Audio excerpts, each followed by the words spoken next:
Yuk jadi bagian dari dakwah kami. Dukung operasional dakwah dan sosial kami, raih pahala amal jariah yang terus mengalir sampai hari kiamat.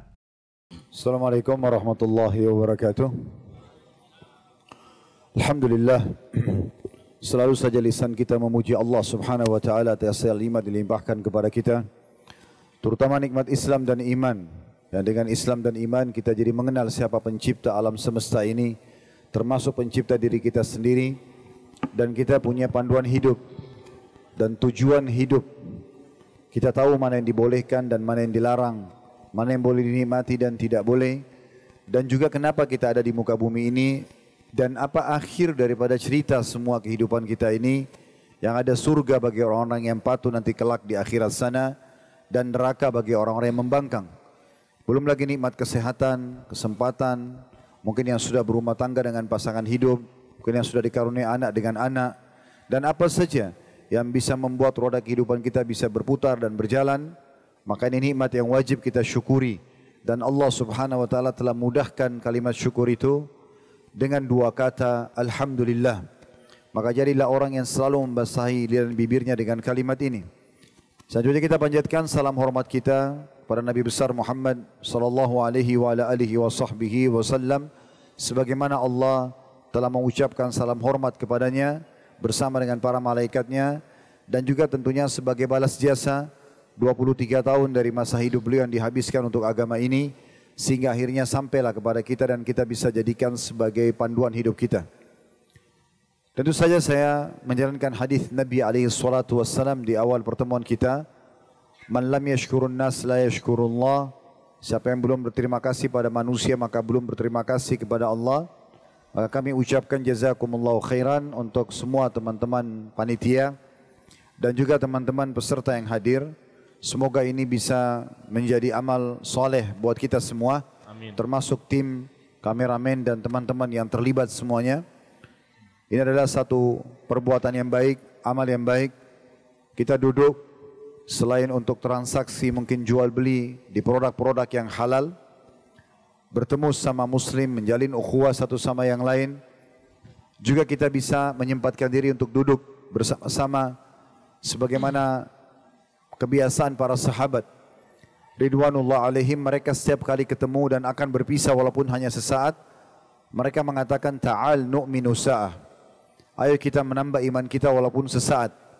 Walaupun di antara mereka hanya sempat membacakan surah Al-Asr saja dan temannya mendengarkan, wal asr, demi waktu dan masa yang dilalui di dunia ini yang sangat terbatas, innal insana lafi khusr, banyak sekali manusia yang rugi selama melalui kehidupan dunia tersebut, illal ladina amanu wa amilus salihat, kecuali orang-orang yang beriman dan beramal saleh, sibuk dari amal saleh ke amal saleh yang lainnya. Wa tawassaw bil haqqi wa tawassaw bis sabr, saling memberikan peringatanlah tentang kebaikan ini, saling mewasiatkanlah dan saling mewasiatkanlah agar bersabar sampai ajal datang nanti di atas kebenaran. Maka kita insyaallah duduk di sini sekaligus mengisi waktu kita di waktu mustajab lepas asar hari Jumat ini untuk menghadiri majlis yang mulia, mendengarkan apa yang disampaikan oleh Allah subhanahu wa ta'ala dalam kitabnya, apa yang disampaikan oleh Rasulullah SAW melalui hadis-hadis beliau berhubungan dengan tentang hukum Allah subhanahu wa ta'ala. Mungkin tema kita pada kesempatan ini, kunci surga atau kunci sukses bagi seorang istri. Mungkin bagi ikhwan kita bertanya-tanya, ini kan tema buat akhwat, apa kira-kira kebaikannya buat saya? Banyak sekali. Jadi bukan hanya khusus akhwat saja, karena semua tema yang berhubungan tentang akhwat dibutuhkan oleh ikhwah. Semua tema yang dibahas tentang ikhwah dibutuhkan oleh akhwat. Karena kita bukan hidup sejenis, kita hidup bersama lawan jenis kita. Ada yang mahram, bagi laki-laki ada ibunya, ada tantenya, ada saudarinya. Nanti kalau dia menikah ada istrinya, ada anak perempuannya, ada ponakannya. Dan bagi akhwat, kalau yang dibahas berhubungan dengan masalah hukum laki-laki, maka dia punya paman, ayah, saudara laki-laki, ponakan, kalau dia sudah menikah suaminya. Begitu juga yang bukan mahramnya, kalau dia mengajar di sebuah sekolah, di sebuah majelis, hukum-hukum ini tetap semua dibutuhkan. Dan bahasan kita tentang masalah kunci surga bagi seorang istri ini sangat dibutuhkan bagi setiap suami agar mereka memandu istrinya supaya mendapatkan kunci surga itu. Dan bagi akhwat, mereka butuh agar mereka bisa meraih kunci itu dengan cara memahami tema yang akan kita bahas. Dan supaya suasananya lebih hidup, kita akan buat ini dalam bentuk talk show, bukan murni pengajian. Dan kemudian kita akan kembangkan dengan pertanyaan insyaAllah ke depannya. Fadlan. Ya, baik. Bicara tentang kunci surga untuk seorang istri ini, Ustaz. Berarti kan artinya istri ini ada tiket khusus gitu, Ustaz. Sampai bisa dikatakan talk show kita ini ada kunci nih untuk seorang istri. Nah, sebetulnya apa Ustaz yang membuat kenapa seorang istri ini harus taat kepada suaminya, Ustaz? Jadi kalau kita bahas tentang masalah kunci surga, tentu buat laki-laki dan perempuan. Ya. Cuma karena tema kita lebih fokus kepada sosok istri dan nanti akan jadi ibu kalau dia sudah punya anak, maka kita akan lebih banyak membahas ke arah situ agar nanti tiang pintu rumah ini, istilah ini digunakan oleh Nabi Ibrahim AS kepada anaknya Ismail AS pada saat membahasakan tentang istri, beliau mengatakan tiang pintu rumah. Di saat beliau menemukan istri pertama Nabi Ismail AS tidak patuh, bahkan pada saat ditanya bagaimana kehidupan rumah tangga kalian oleh Nabi Ibrahim AS, isinya berkeluh kesah, semuanya serba kurang, semuanya keluhan, dan tidak ada yang disyukuri kepada Allah Subhanahu wa taala. Maka kata Ibrahim AS kepada anak mantunya, nanti kalau suamimu pulang, Ismail, kebetulan Nabi Ismail AS waktu itu lagi sedang berburu dan belum bertemu dengan Ibrahim AS. Nanti kalau suamimu pulang, Ismail sampaikan ada seorang tamu bernama Ibrahim datang dan sampaikan agar dia mengganti tiang pintu rumahnya. Dari istilah tiang pintu rumah untuk para istri itu digunakan oleh Nabi Ibrahim AS. Karena memang keputusan tentramnya rumah tangga dan juga bahagianya, ceriahnya ada di tangan istri. Kalau untuk keamanannya, manajemennya itu suami. Jadi bisa saja seorang suami memanage dengan rapi masalah nafkah bulanan, masalah keamanan tinggal di satu komplek yang aman misalnya, di satu negeri atau kota yang aman. Namun kalau sang istri tidak bisa membuat suasana dalam rumahnya ceria dengan masakannya yang enak, dengan penampilannya dan sambutannya yang ramah, ya, dengan kesabarannya, dengan senyumnya, dengan pendidikan anak yang baik, penataan rumah yang nyaman, maka tentu saja manajemen itu tidak akan sempurna. Tentu ini timbal balik. Artinya, kalaupun sang istri ceria, ya, kemudian mengatur dengan baik apa yang memang merupakan kewajiban dia, namun sang suami membengkalikan manajemennya, keamanannya, tidak memberikan nafkah, tidak memberikan perlindungan, juga tidak akan berjalan rumah tangga dengan baik. Maka ini harus satu sama yang lain mendukung. Kalau tadi pertanyaan Akhambar tentang masalah kenapa di awal pertanyaannya istri itu harus patuh pada suami. Pertanyaan ini mungkin mewakili semua akhwat ya. Kenapa pada saat saya sudah menikah, dalam hukum Allah Subhanahu wa taala, ketaatan nomor satu, bakti nomor satu, penghormatan nomor satu, pindah dari kedua orang tua ke suami. Kira-kira apa sebabnya? Kita akan jawab dari dua sisi. Sisi yang pertama dari pandangan syariat, sisi yang kedua adalah dari status sosial itu sendiri. Kalau dari syariat Allah Subhanahu wa taala, karena memang ini perintah Allah. Allah menciptakan laki-laki dan perempuan cuma dua jenis, enggak ada jenis kelamin yang ketiga. Dan Allah sebagai pencipta yang memilih laki-laki sebagai pemimpin. Makanya Allah Subhanahu wa taala berfirman, "Ar-rijalu qawwamuna 'alan nisa." Laki-laki memang pemimpin, keputusan mutlak dari sang pencipta Allah bagi para wanita. Pemimpin berarti dia akan melindungi, menaungi, memanage, ya. Dan yang sedang dipimpin patuh dan juga mendengar. Dan tidak ada jenis kelamin yang ketiga. Dan Allah Subhanahu wa taala melarang kita untuk saling cemburu satu sama yang lain. Enggak boleh laki-laki mengatakan enak ya jadi perempuan, tinggal di rumah, masak, urus anak, layani suami, mati masuk surga. Enggak boleh juga perempuan mengatakan enak jadi laki-laki ya, keluar rumah tinggal kerja, enggak pusing dengan urus anak, cuci baju, masak. Karena Allah SWT katakan dalam Al-Quran, وَلَا تَتَمَنَّ مَا فَضَّلَ اللَّهُ بَعْدَكُمْ عَلَى بَعْدٍ لِلرِّجَالِ نَصِيبٌ مِّمَّا اكْتَسَبُوا وَلِلنِّسَاءِ نَصِيبٌ مِّمَّا اكْتَسَبْنَ وَاسْأَلُوا اللَّهَ مِنْ فَضْلِهِ. Al-ayah. Janganlah kalian saling cemburu satu sama yang lain wahai laki-laki dan perempuan. Laki-laki sudah ada bagian yang sudah Allah tentukan baginya, perempuan juga sudah ada bagian yang sudah tentukan baginya. Dan mintalah karunia dari Allah Subhanahu wa taala. Kalau kita mau cemburu, saya laki-laki cemburu sama perempuan, terbuka sekali pintunya. Karena perempuan punya setiap bulan haid. Haid normalnya 4 hari sampai 6 hari. 6 sampai 7 hari. Anggaplah normalnya 7 hari, sepekan misalnya. Berarti ada 7 hari dalam 1 bulan, setiap muslim yang sudah balik dan belum manufos, itu akan absen sholat 1 minggu. Laki-laki tidak ada absennya. Kalau mau dihitung-hitung, berarti dalam 1 bulan, laki-laki lebih banyak jumlah sholatnya secara kuantitas, jumlah. Karena kita 4 pekan semuanya sholat, perempuan cuma 3 pekan sholatnya. Kalau akumulasi 60 tahun hidup, 60 tahun sholat maksud saya, bukan hidup, 60 tahun sholat, mulai balik sampai meninggal, 60 tahun. Anggap berarti umurnya dia 75 tahun, misalnya 15 tahun masa sebelum balik. 60 tahun semuanya sholat, berarti laki-laki kalau dia full sholat 60 tahun, dia 60 tahun sholat. Kalau akhwat dikurangi seperempatnya, berarti cuma 45 tahun dia sholat. Tapi Allah Subhanahu wa taala sudah mengatur demikian. Kita enggak boleh cemburu. Laki-laki biar menangis darah enggak bakal mungkin bisa hamil dan melahirkan. Bagaimanapun mereka berupaya, seperti orang sekarang operasi kelamin, mengubah kondisi mereka, tetap enggak bisa. Itu memang khas bagi perempuan.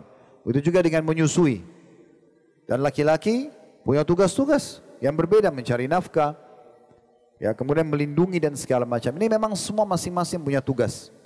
Jadi yang pertama karena perintah Allah Subhanahu wa taala, dan tugas kita sebagaimana Allah katakan dalam Al-Qur'an, "Maka kana lil mu'minin wala mu'minatin idza qada Allahu wa rasuluhu amran an yakuna lahumul khiyaratu min amrihim." Tidak layak kata Allah Subhanahu wa taala bagi mukmin laki-laki dan mukminah perempuan, kalau Allah dan Rasulnya sudah menentukan sebuah hukum, mereka masih punya pilihan yang lain. Sudah begitu Allah aturkan, ya begitu kita patuhi. Allah memang memerintahkan yang sedang dipimpin istri patuh kepada suami yang memimpin. Tentu kepatuhan ini bukan pada hal-hal yang melanggar agama. Kapan perintah suami melanggar agama, maka gugur kewajiban bakti tersebut, kepatuhan tersebut. Sebagaimana sabda Nabi SAW, "La ta'ata illa fi ma'ruf." Tidak ada ketaatan baik kepada kedua orang tua, baik kepada suami, ya, baik kepada pemimpin wilayah selama atau hanya pada kebaikan yang dibolehkan dalam agama. Dalam riwayat lain, la ta'ata li makhlukin fi ma'siyati khaliq. Tidak boleh ada ketaatan kepada makhluk yang berbau maksiat kepada sang pencipta Allah. Jadi ini alasan pertama kenapa istri patuh, karena perintah Allah Subhanahu wa taala. Yang kedua, jenjang sosial. Bagaimana Allah enggak perintahkan istri untuk patuh? Bagaimana Nabi SAW tidak ucapkan kepada Muadz bin Jabal radhiyallahu anhu, kalau seandainya boleh sujud kepada selain Allah, saya akan suruh istri sujud sama suaminya. Bagaimana Nabi SAW tidak sebutkan itu? Dan bagaimana Aisyah tidak mengatakan, wahai para wanita, kalau kalian tahu bagaimana besarnya hak suami kalian pada diri kalian, maka kalian akan mengambil debu bekas kakinya dan kalian akan letakkan di pipi kalian. Karena memang suami ini bukan ayah, suami ini bukan saudara, suami ini bukan paman, orang lain. Dan Allah memang mengatur menikahnya sama yang bukan mahram. Laki-laki asing, saya sama teman-teman di sini dengan istri kita awalnya bukan mahram, tapi setelah menikah menjadi mahram. Dan Allah bebankan kita sebagai suami kewajiban untuk menggantikan posisi ayah dia dari sisi perlindungan, nafkah, keamanan, kita kerja, atau kita berusaha sampai sarjana lalu kerja, atau misalnya kita berusaha walaupun tidak sarjana misalnya punya usaha, kemudian setelah kita banting tulang sebulan, kita memenuhi kebutuhan istri kita. Dia makan, dia minum, ada tempat tinggal, ada transportasi, ada pakaian, ada keamanan. Padahal laki-laki ini orang asing. Allah yang memerintahkan dia untuk itu. Nah, balas jasa dari semua yang diwajibkan Allah kepada sang suami untuk memenuhi makannya, minumnya, tidurnya, pakaiannya, keamanannya sang istri ini itu dengan kepatuhan. Jadi secara sosial memang karena ini orang asing, lalu kemudian tiba-tiba dia diwajibkan untuk berkorban, maka sangat wajar kalau untuk dipatuhi.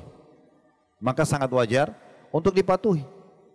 Pada saat seorang wali wanita mengatakan kepada calon anak mantunya, saya nikahkan kamu dengan anak perempuan saya Fulana binti Fulana dengan mas kawin ini, itu seakan-akan dia mengatakan, ini anak saya Fulana binti Fulan ini dulunya makannya, minumnya, pakaiannya, tempat tinggalnya, keamanannya saya yang tanggung sebagai ayahnya. Sekarang saya serahkan ke kamu, terima enggak? Jadi di saat sang suami mengatakan saya terima nikahnya, saya siap. Makannya, minumnya, tempat tinggalnya, pendidikannya, keamanannya saya yang ambil. Maka pindah beralih ketaatan karena sudah pindah semua kewajiban kepada orang asing ini, ya, yang tadinya tidak dikenal sebelumnya, lalu harus memberikan semua itu. Oleh karena itu, di awal pembukaan kita ini, di soal pertanyaan pertama tadi, kenapa istri harus patuh?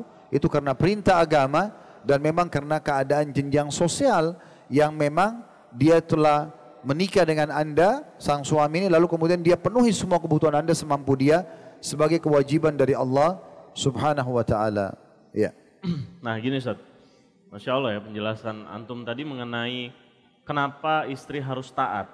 Nah, ketika kita bicara kenapa, berarti kan artinya ketaatan di sini terkait dengan kewajiban, Ustaz. Nah, berarti dalam hal ini yang mungkin kita sama-sama tahu ya, Ustaz.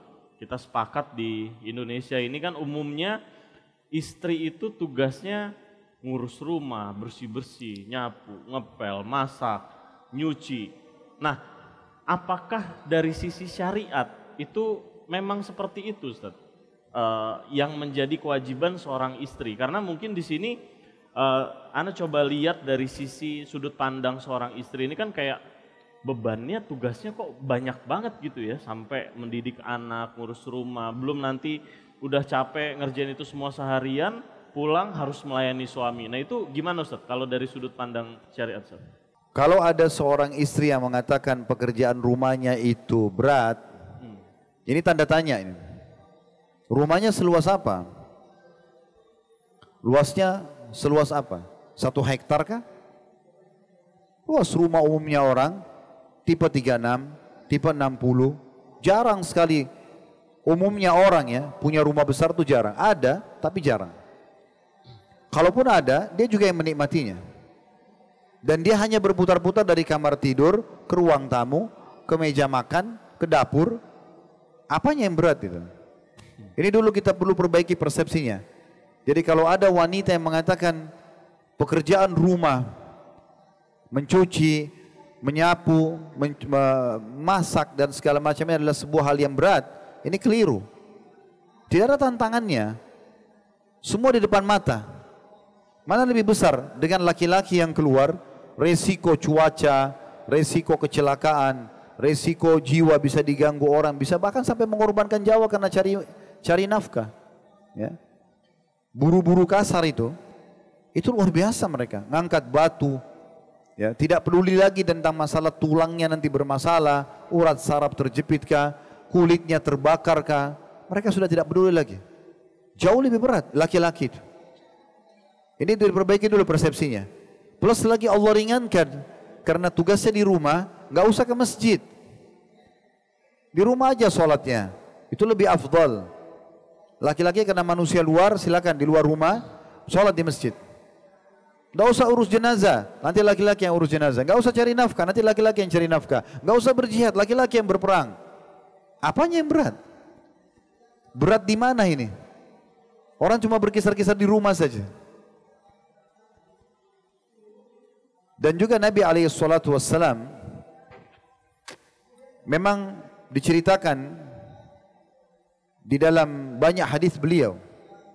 Di antaranya kalau saya melihat setiap istri faham betul hadis ini, lalu berpegang teguh sampai ajal datang saja, udah luar biasa punya tiket surga ini. Kata Nabi SAW, istri manapun yang sholat 5 waktu, sholat 5 waktu saja, subuh, duhur, asar, maghrib, isya, nggak disebutin qobliyah dan ba'diyahnya, nggak disebutin sholat duha, sholat tahajud, sholat wudu, taubat, nggak disebutin. Nabi SAW patok istri manapun yang sholat 5 waktu, itu aja azan sholat, masing-masing 10 menit maksimal. Kemudian yang kedua, puasa Ramadan, nggak disebutin puasa sunnah, nggak ada Senin Kamis, Ayyamul Bid, nggak ada. Puasa Ramadan saja setahun sekali. Kemudian yang ketiga, mentaati dan melayani suaminya dengan baik. Yang ketiga ini, setelah haknya Allah, 2, kemudian haknya suami yang ketiga. Jadi dia sholat, haknya Allah, dia puasa, haknya Allah, kemudian dia mentaati dan melayani suaminya dengan baik. Kecuali pada saat sang istri meninggal, dia boleh pilih dari 8 pintu surga, yang mana dia mau masuk. Dia bisa pilih pintu tertinggi, derajat tertinggi. Ini derajat tertinggi di surga, itu dihuni oleh 4 golongan. An-Nabiyyin, para nabi-nabi, dan saya sama teman-teman sini sudah tertutup karena terakhir Nabi Muhammad SAW. Tidak mungkin kita jadi nabi lagi. Kemudian Siddiq, orang yang jujur, semasa hidupnya nggak bohong. Semua sahabat dikenal dengan orang-orang yang terpercaya, tapi yang dapat gelar Siddiq ini siapa? Abu Bakar. Walaupun yang lain jujur, tapi Siddiq ini luar biasa. Nggak mudah mendapatkannya. Jujur dengan keimanannya, penuh dengan keyakinan tentang kebenaran apa yang Allah dan Rasul sampaikan, tanpa ragu sedikit pun. Abu Bakar itu siap mendustakan matanya. Kalau Nabi SAW bilang ini tembok warna hitam, hai Abu Bakar, dan tembok itu putih, Abu Bakar bilang Rasulullah benar, mata saya yang salah. Itu luar biasa saking kejujurannya terhadap keimanan. Yang ketiga syuhada, mati syahid, dibunuh dulu oleh musuh melalui proses pembunuhan, baru mati syahid. Yang keempat ini masih terbuka buat kita laki-laki sini, orang-orang saleh, modalnya ibadah dan air mata kepada Allah, itu boleh. Kita harus menjadi salah satu dari 4 golongan ini untuk masuk surga tertinggi. Perempuan cuma 3 tadi.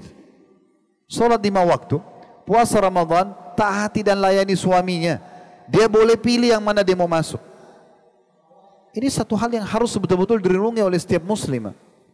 Peluang bahagia di dunia dipenuhi kebutuhannya melalui hukum Allah. Allah wajibkan suaminya untuk memberikan dia makan, minum, pakaian, tempat tinggal, ya, keamanan. Wajib. Berdosa suami kalau tidak lakukan semampu dia. Di dunia dia aman, di akhirat dia masuk surga yang sangat tinggi. Apanya yang berat? Maka setiap muslimah harus menggunakan akal sehatnya memikirkan masalah ini. Kita juga sebagai laki-laki sini harus kita selalu tekankan itu pada istri kita. Berikan pemahaman yang baik, bahwasanya ini pintu surgamu ini. Kunci surgamu ada di sini. Kalau kita simpulkan di mana kunci surga, di suaminya. Cuma 1 orang saja. Allah Subhanahu wa taala tidak membuka pintu poliandri buat perempuan. Perempuan tidak boleh punya 2 suami. Karena kalau 2 suaminya itu namanya poliandri. Ya, kalau laki-laki kan poligami. Kalau ini poliandri. Kalau perempuan punya 2 suami, dua-duanya tuangkan sperma, lalu hamil siapa ayahnya? Tapi kalau laki-laki poligami, walaupun istrinya semuanya hamil, tetap jelas siapa ayahnya. Maka Allah tidak membuka pintu poliandri, justru bentuk kasih sayang pada wanita tersebut. Artinya kamu fokus ke 1 orang saja. Ini aja suami kamu ini, kemas baik-baik dia, layani dia, penuhi kebutuhannya, patuh sama dia. Kalau ada pelanggaran ingatkan baik-baik sampai ajal datang saja, maka tiket surga sudah dapat. Maka ini poin perlu digarisbawahi. Itu dulu. Sisi yang lain tadi pertanyaannya, apakah memang itu kewajiban bagi seorang wanita? Saya pernah dengarkan satu orang syekh dari Kuwait, saya nggak usah sebutin namanya. Beliau pernah menyampaikan di salah satu ceramahnya, kalau wanita tidak punya kewajiban untuk mengurus rumahnya. Jadi wanita itu kalaupun membersihkan, merawat rumahnya, masak, cuci baju, urus anak, itu karena bentuk ketaatan sama suaminya. Tapi asalnya itu tidak ada kewajibannya. Subhanallah, saya tanyakan fatwa ini kepada para ulama, di antaranya saya langsung tanyakan kepada Dr. Saleh Suhaimi hafizahullah, apa benar Syekh bahasa seperti ini? Karena banyak istri menyalahgunakan. Itu sudah diterjemahkan dalam bahasa Indonesia, digunakan fatwa itu seakan-akan, tuh kan saya nggak wajib kok urus rumah, saya nggak wajib kok untuk masak, saya nggak wajib kok bersihin rumah. Maka beliau mengatakan itu fatwa betul-betul salah, dan banyak ulama membantah fatwa itu. Istidlalnya, beliau mengatakan pada saya, dalilnya adalah riwayat Asma binti Abi Bakar radhiyallahu anhuma. Ini wanita yang mulia menikah dengan Zubair bin Awam, dan dia menceritakan kalau saya mengurus semua kebutuhan Zubair di rumah, membersihkan rumah, mencuci pakaian, bahkan kata Asma, saya mengambil air yang saya pikul di kepala saya dari tempat yang jauh, dan saya juga menggantikan sepatu kudanya Zubair. Dan itu ditahu oleh Nabi SAW, Nabi membenarkan. Jadi kalau ada orang mengatakan, oh itu tidak wajib buat saya, ini hanya mau lepas dari kewajiban dia. Lalu bagaimana teman-teman sekalian supaya kewajiban kita jadi ringan? Baik kita laki-laki dengan mencari nafkah, melindungi, ya. Bagaimana supaya kita ikhlas? Hasil keringat kita, kita biarkan istri dan anak kita yang menikmatinya.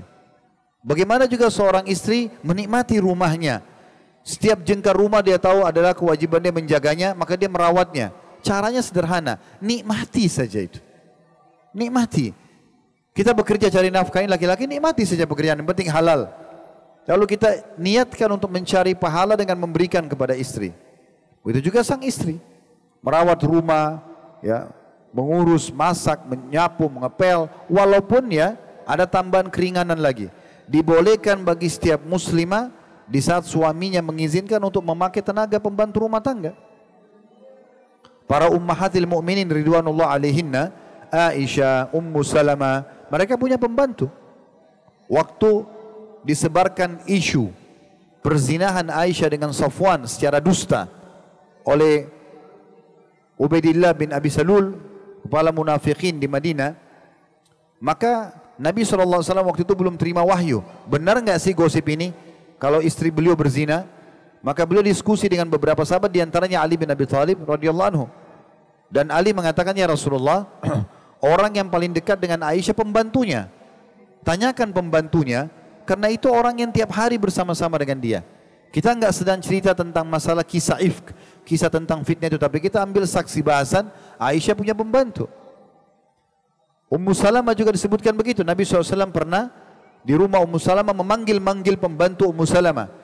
Lalu pembantu itu tidak datang. Maka Ummu Salamah datang ke kamar pembantu lalu melihat dia sedang bermain dengan domba kecil. Maka kata Ummu Salamah, mengapa saya mendengar Rasulullah SAW memanggilmu, namun kau tidak menjawabnya? Maka kata pembantu tersebut, demi Allah saya tidak mendengarnya. Lalu dia datang kepada Nabi SAW mengatakan, ya Rasulullah, demi zat yang mengutus anda dengan kebenaran, saya tidak dengar panggilan anda. Maka kata Nabi SAW, kalau bukan karena qisas, ada balasan hukuman di fisik, saya akan hukum kamu dengan kayu siwak ini. Tapi saksi bahasannya ada pembantu Ummu Salamah. Ini keringanan yang lain lagi.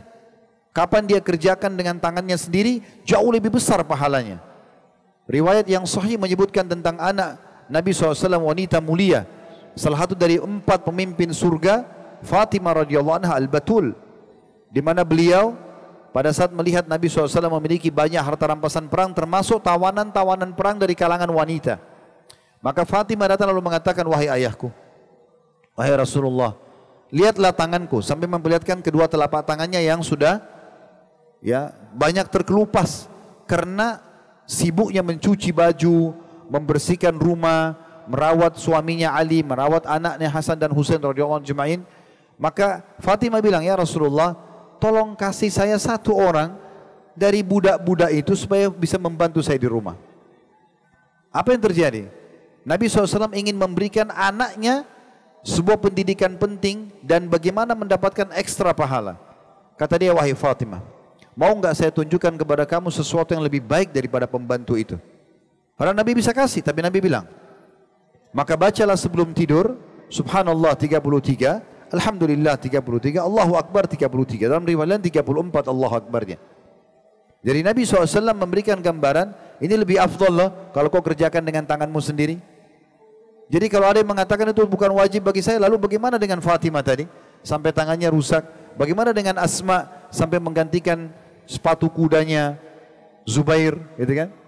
Bagaimana dengan Ummahatil Mukminin yang selalu membersihkan rumah mereka, menyiapkan makanan buat Nabi SAW?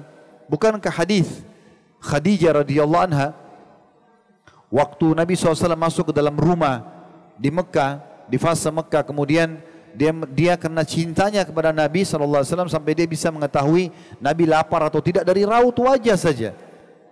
Maka Khadijah mengatakannya, Rasulullah izinkan saya ke belakang sebentar. Dia masuk ke dapur untuk menyiapkan makan. Karena perbuatannya ini, masak buat suaminya dan siapin makan kesukaan, Allah turunkan Jibril secara khusus di saat itu. Bisa dibaca dalam hadis Bukhari tentang keutamaan Khadijah radhiyallahu anha.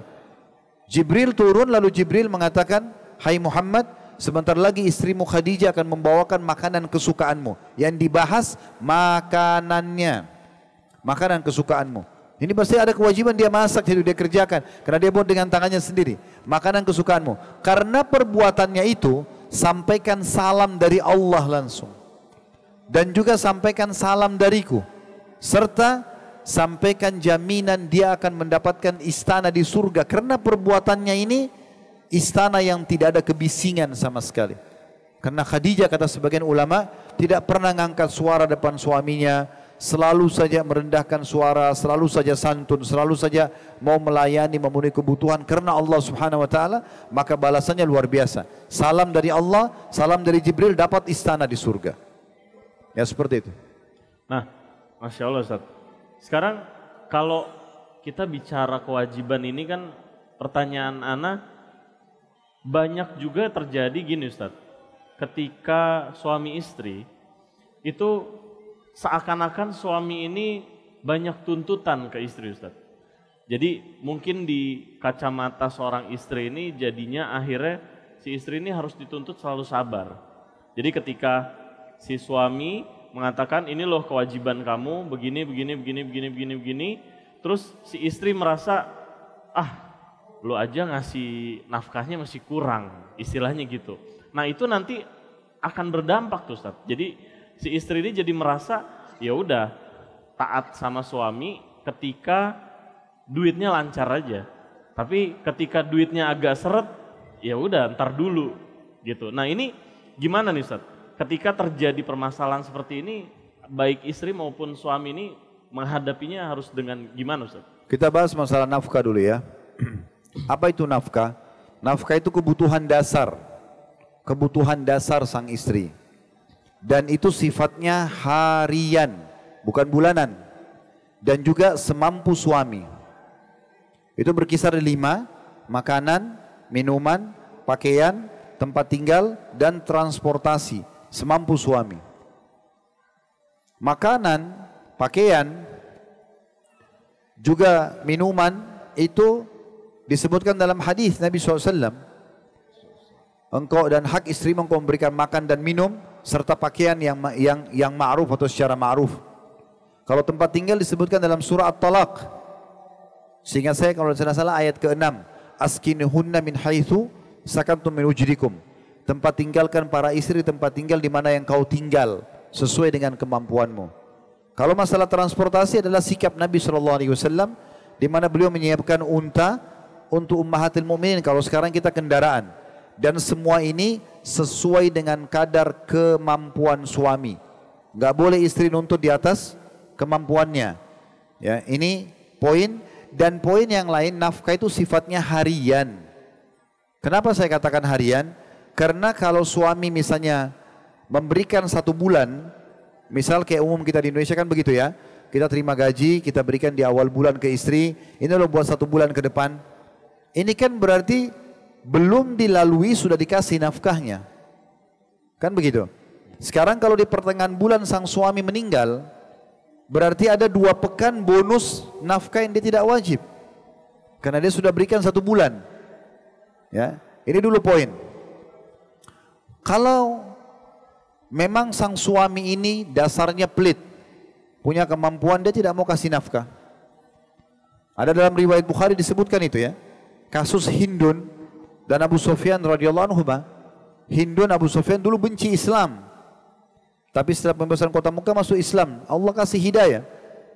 Lalu Hindun datang mengeluh kepada Nabi SAW mengatakan, ya Rasulullah, Abu Sufyan orang yang pelit. Dia tidak mau peduli saya makan sama anak saya dari mana, tidak mau tahu. Tidak diberikan nafkah. Boleh enggak saya ambil uangnya? Kata Nabi SAW, kalau betul kau katakan, maka ambillah secara ma'ruf. Maksudnya hanya kebutuhanmu, kalau lebih jadi haram nanti. Kalau suaminya memang pelit, jelas ada pekerjaan, jelas ada pendapatan, tapi nggak mau tahu. Istrinya mau makan dari mana, ya listrik bayar dari mana, dia nggak mau tahu. Anaknya susunya dari mana, ini nggak boleh. Dan ini masuk dalam hadis Nabi SAW, kafa lil mar'i ithman an yudayyi'a man yaqutu. Sungguh berat hukuman dosa bagi seorang laki-laki yang bengkalikan kewajibannya. Itu kalau dia bengkalikan. Tapi kalau dia sudah memberikan semampu dia, dan saya sering berbagi di pengajian supaya bijaksana, ikhwah di sini bisa duduk sama istrinya. Ayo kita duduk, kita tulis nih kebutuhan. Apa yang dibutuhin di rumah? Minyak goreng, sabun, sampo, rincikan aja. Kira-kira 1 bulan kebutuhannya seperti apa? Ini kebutuhan rumah, ini kebutuhan anak misalnya. Anggap ini contoh angka, cuma contoh saja. 5 juta rupiah misalnya. Maka kita pun sebagai suami tahu, oh ini kebutuhan dasar nih 5 juta. Saya pun kalau cari pekerjaan saya harus cari minimal 5 juta karena nggak memungkinkan di bawah itu. Atau misalnya cuma 3 juta. Maka saya cuma cari kerjaan, saya cukup cari pekerjaan yang 3 juta karena sudah memenuhi kebutuhan dasar. Nah seperti itu. Jadi tolok ukurnya kurang atau lebih itu dari duduknya bersama suami istri lalu dirincikan. Nggak bisa sang istri mengatakan oh ini masih kurang. Kurangnya dari mana? Harus dijelaskan karena kewajiban dia, kewajiban sang suami yang merupakan haknya istri itu adalah sesuai dengan kemampuan dia dan sifatnya harian. Kalau misalnya porsi makan, misal kita di Indonesia biasa sarapan, makan pagi, makan siang, makan malam. Anggaplah sepiring. Misal contoh, 1 porsi 15.000, 3 kali makan 45.000 sehari. Ini contoh saja. Berarti dikali-kali 1 bulan. Kalau kita bulatin 50.000 misalnya, kali 30 hari 1,5 juta. Itu sudah makan. Sabun cuci, sabun mandi, segala macam. Anggaplah 1 juta misal. 2,5 juta. Kan gitu. Apalagi listrik segala macam, anak. Maka saya bilang mungkin kira 3 juta atau 5 juta misalnya. Maka sang suami tahu, oh ternyata saya harus bekerja cari nafkah sekian. Si istri pun sudah tahu, oh ini yang merupakan kewajiban suami saya. Kan begitu? Supaya ideal. Jadi tolak ukur kurang atau lebih bukan dari perkataan lisan. Karena masing-masing akan diminta pertanggungjawaban di sisi Allah Subhanahu wa taala. Kalau istri betul menyampaikan kepada suaminya, ini loh kebutuhan dasar. Ini kalau tidak dikasih jumlah sekian saya nggak bisa ini. Listrik kurang, air kurang, anak ini kurang susu, apalah popoknya dan segala macam. Lalu suami punya kemampuan tidak beri, maka dia berdosa. Dan istri di sini lepas dari tanggung jawab di sisi Allah karena dia sudah sampaikan. Tapi kalau suami tidak mampu, dia diskusi, saya tidak mampu, bisa nggak kita coba atur, diekonomiskan di satu sisi ini, kita kurangi yang ini, kita ganti merek yang itu misalnya. Terjadi negosiasi yang sangat baik di situ, komunikasi sehat maka akan bagus. Tapi kalau misalnya suami sudah kasih nih, ini sering terjadi godaan syaitan kepada sebagian wanita, semoga Allah kasih hidayah. Berapapun dikasih seperti garam dilempar di lautan, selalu kurang. Patokannya itu teman saya dikasih sama suaminya sekian, jadi bukan patokannya kebutuhan dia, tapi orang lain nggak bisa. Suami temanmu bukan suami kamu, kan gitu. Nggak bisa disamakan. Mungkin yang sana gajinya 10 juta, dia bisa kasih istrinya 8 juta. Mungkin suami anda cuma punya bisa kasih 3 juta, kadang memang 3 juta. Sudah begitu takdirnya, ya sudah. Kita harus sesuaikan kondisi dan keadaan. Bahkan saya sering bahasakan, kalau suami itu hanya mampu kerja harian, punya gaji harian, dan dia hanya mampu beli 1 bungkus nasi uduk pada hari itu kemampuan dia, maka lebihnya dia tidak dibebankan hukum dalam agama Islam. 1 bungkus nasi uduk dibagi sama dia, makan bersama istrinya. Bilal radhiyallahu anhu itu pernah tidak punya makanan dalam seharian. Dia sama istrinya kelaparan. Sampai akhirnya dia mendapatkan ada orang mengirim 1 piring isinya kurma. Maka dia makan bersama, mau makan bersama istrinya. Itu pun masih ada yang ketuk pintu, orang miskin, lalu Bilal berbagi dengan orang miskin itu. Sesuai dengan kemampuan. Maka di sini hati-hati teman-teman sekalian. Saya juga ingin mengingatkan hadis Nabi SAW, iblis punya singgasana di lautan dan dia ingin menyaingi Allah, tapi tidak mungkin dia saingi Allah karena arsy-Nya Allah dalam ayat dikatakan di atas air.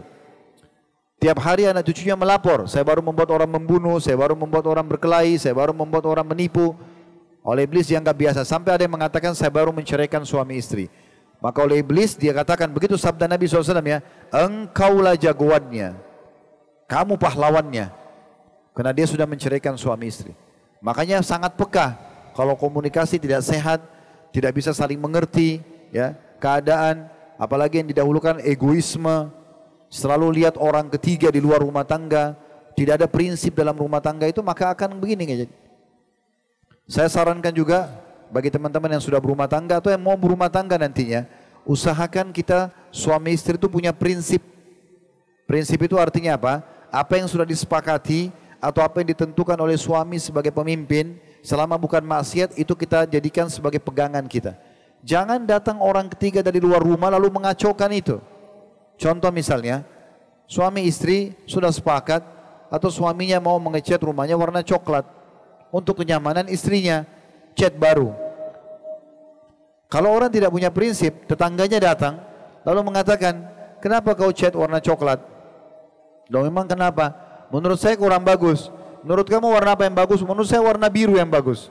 Lalu dia cat warna biru karena ikut perkataan tetangganya. Kalau 1 hari 5 orang yang datang tamunya, 5 kali ganti cat. Nggak bisa.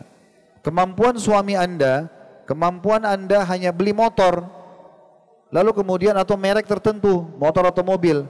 Jangan dengar orang lain akan datang, kenapa beli merek itu? Oh, kenapa memang? Menurut saya lebih bagus merek yang sana. Lalu ini dijual, dipaksa utang beli merek yang sana. Enggak, harus punya prinsip. Warna tembok ini kami yang pilih, alhamdulillah, kami puas dengan ini. Oh, ini kendaraan, ini kemampuan kami. Berikan, tunjukkan prinsip kepada orang yang ingin intervensi ke dalam rumah tangga kita, supaya jangan dia masuk ikut campur, karena kita yang lebih tahu kemampuan kita. Ya. Nah, tadi antum sempat singgung masalah pemberian nafkah nih Ustaz. Anggap kita asumsikan sudah berjalan rumah tangga, cuma qadarullah, misalnya suami tiba-tiba mungkin penghasilan menurun atau mungkin semakin banyaknya kebutuhan semakin bertambah, qadarullah nggak bisa tercukupi nih Ustaz. Akhirnya istri bekerja. Nah, pertanyaan ana, ketika istri memutuskan untuk bekerja, ini diniatkan untuk membantu suaminya Ustaz. Bagaimana keterkaitan istri yang bekerja dengan kewajiban dia yang di awal ini tadi Ustaz, yang antum sudah sebutkan ini Ustaz? Saya tidak tahu ya, tapi saya pribadi kurang setuju kalau ada orang yang mengatakan tidak cukup. Karena tolok ukur cukup atau tidak cukup ini, itu sebenarnya harusnya kembali kepada kebutuhan dasar. Coba kita lihat begini rasionalnya. Mulut kita sebesar ini teman-teman, punya kapasitas untuk memasukkan makanan 1 sendok atau maksimal 2 sendok. Kalau kita masukin 3 sendok, itu mungkin nggak bisa ngomong atau bisa keselak gitu. Kita minum 1 gelas air itu pun harus teguk demi teguk, nggak bisa sekaligus kita tuang. Kita pakai pakaian berapa lembar? 1 baju kaos, 1 kemeja. Akhwat mungkin juga begitu, pakaian dalam sama 1 abaya misalnya. Daster, lapis abaya, 2 lembar, 3 lembar cukup. Lebih daripada itu nggak mungkin. Apalagi kayak kita musim panas, musim hujan pun di Indonesia mungkin kita kepanasan kalau pakai sampai 5 lapis. Juga diketawain orang gitu. Berapa banyak kita harus pakai sepatu sama sendal? 1 pasang. Kalau punya 2 pasang itu sudah luar biasa kan gitu. Berapa kita pakai sendok, piring, gelas? 1. Satu, kita pakai banyak lama waktunya, kan gitu. Berarti tolok ukur cukup atau tidak cukup ini sebenarnya kalau kembali kepada kebutuhan dasar harusnya cukup. Harusnya cukup, gitu kan? Tapi kalau selama tadi saya bilang Pak tolok ukurnya adalah luar, ini jadi masalah. Ini dari saya ya. Tapi kalau misalnya kita ikuti tadi apa yang antum sampaikan, ada misalnya seorang rumah tangga, mereka setelah hitung-hitungan kayaknya untuk meningkatkan kondisi dan keadaan kita upgrade nih, ya. Dari tadinya pakai motor bekas ke motor baru, tadinya pakai motor mau pindah ke mobil walaupun mobil bekas, tadinya dari kos-kosan pindah ke kontrakan, mau upgrade dari kontrakan pindah ke rumah walaupun kecil, cicil. Nah, kalau mau upgrade begitu, ini beda. Ini berarti sudah keluar dari kewajiban. Karena sudah di luar dari kemampuan. Apakah di saat itu boleh seorang wanita bekerja? Ini tergantung izin suaminya.